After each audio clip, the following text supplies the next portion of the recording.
what I wanted to ask you, what I wanted to give you is just a broad canvas to respond to what's been going on so far.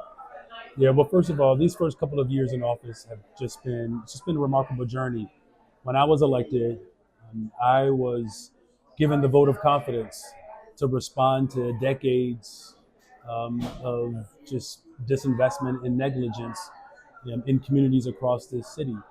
And the top priority at the time, of course, was community safety, which is still the concern that I wake up with and go to bed with every single day. And violent crime is down in Chicago in every major category. Homicides are down, shootings are down, robberies are down. I brought together our police department and the full force of government, community-based organizations, the philanthropic community, the business community, to really begin to think strategically about how not only are we going to invest in communities, but using those investments to respond to the community safety concerns. And as our investments continue to go up, we've built affordable homes and we've expanded mental health services, and we've created opportunities for our young people. 29,000 summer jobs will be available for our young people. That's a 45% increase since I've been in office. And again, as we make these critical investments, as they go up, violence comes down. And so, look, there's a great deal of attention around the city of Chicago, and I get it because, when you have systems of failures who have benefited from, the negligent um, approach towards governance in our particular communities, those forces are not pleased with the approach that I'm taking, right? So you have these millionaires and billionaires who've run this city in the ground and who, essentially are running the federal government in the ground right now. And they don't have the interests of working people at heart, and I do. So, I'm going to stand firm on our values, and my desire is to continue to build the safest, most affordable big city in America. You've listed your accomplishments in your first 2 years, obviously a lot of great things. Can you talk about things that you wish you had a do-over on, maybe?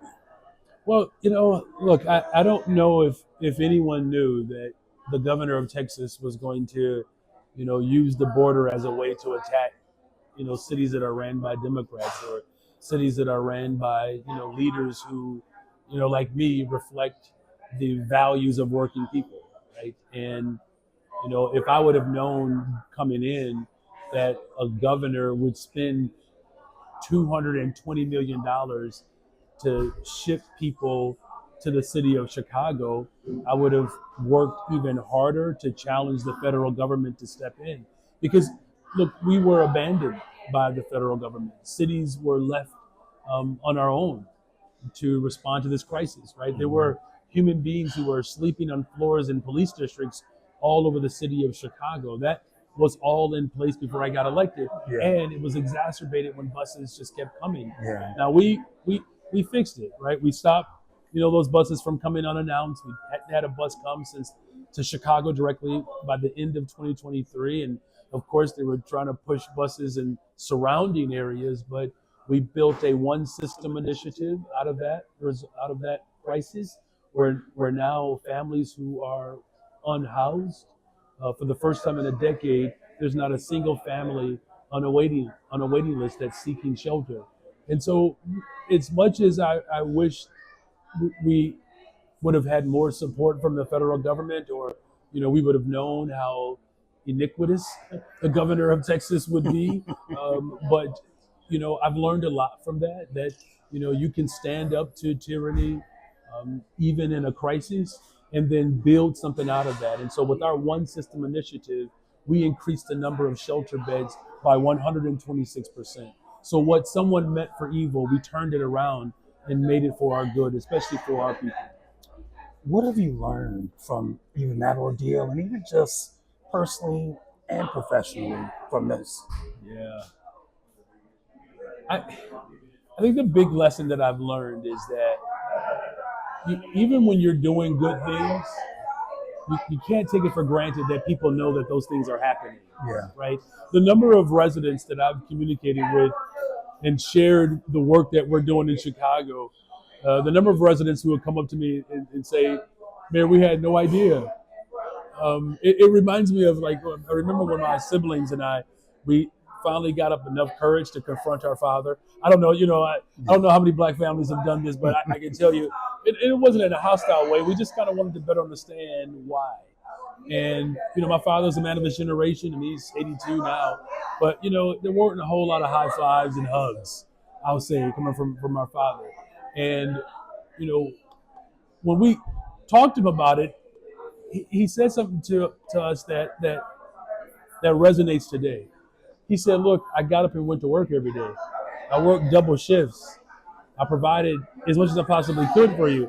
I just figured you all knew how much I cared by the actions, right?" And I think that as much as that's as important as it is to show up for people, you have to work just as hard to let them know what you're doing and why you're doing it. And my big lesson is that if I don't work harder to communicate with the people of Chicago what I'm doing and why I'm doing it, the people who oppose me will certainly tell that story.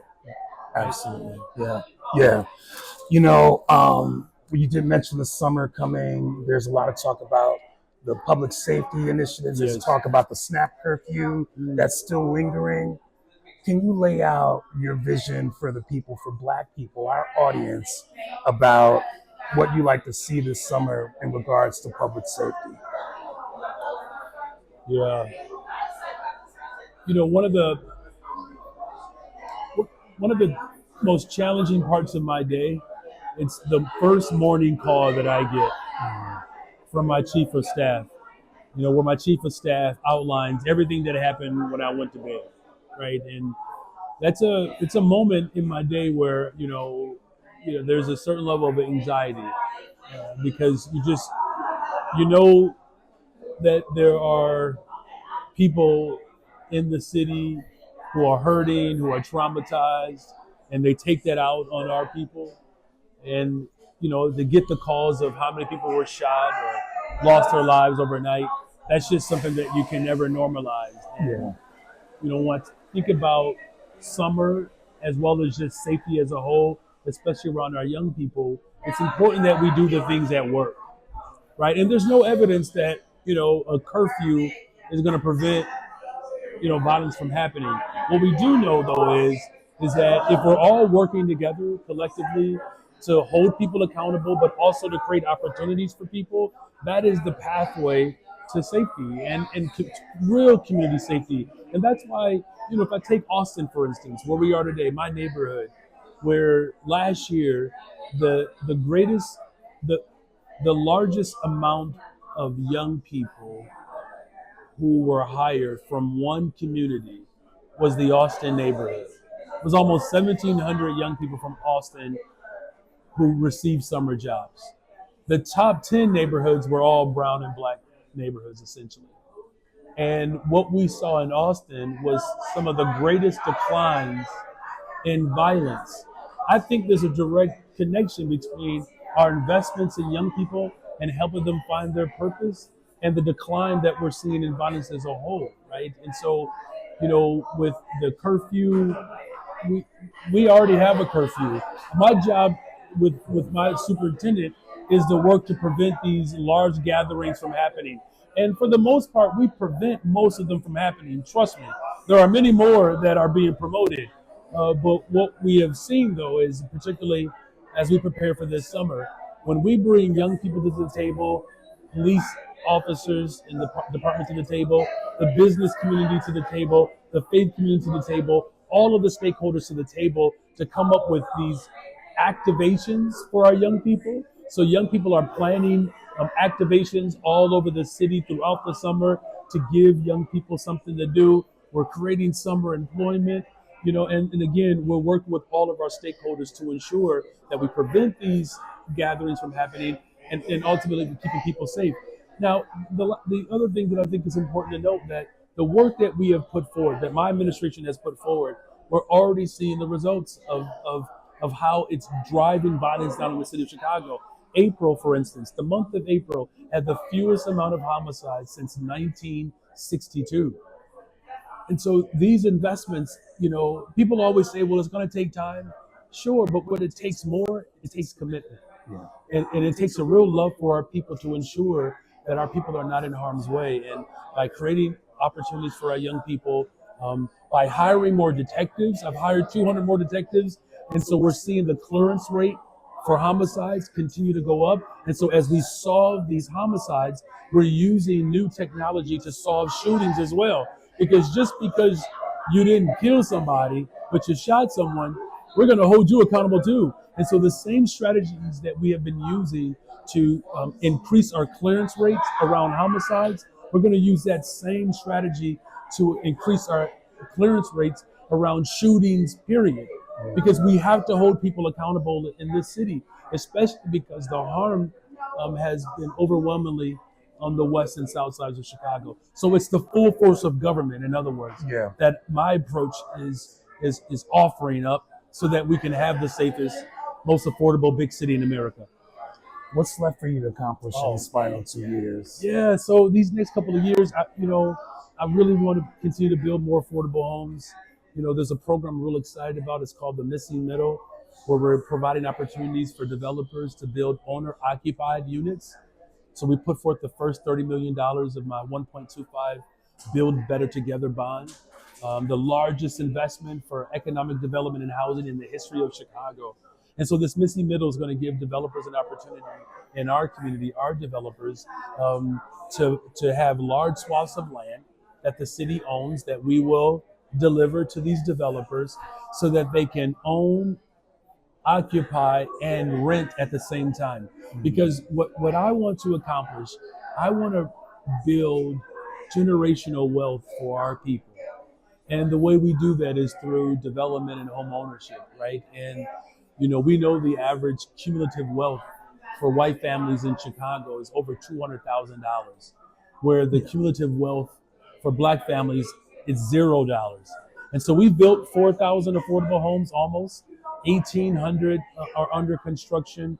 We'll have another 4,600 built within the next 18 months. But I really want to expedite, access for our people to be able to build wealth in our own communities.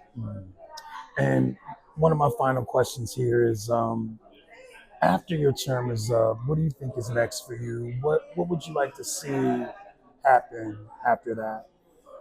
That's a great question. Look, I think I have roughly 720 something days left in this first term, and there's a lot of work that we have to continue to do together. Yeah. What I want is, I want our city united.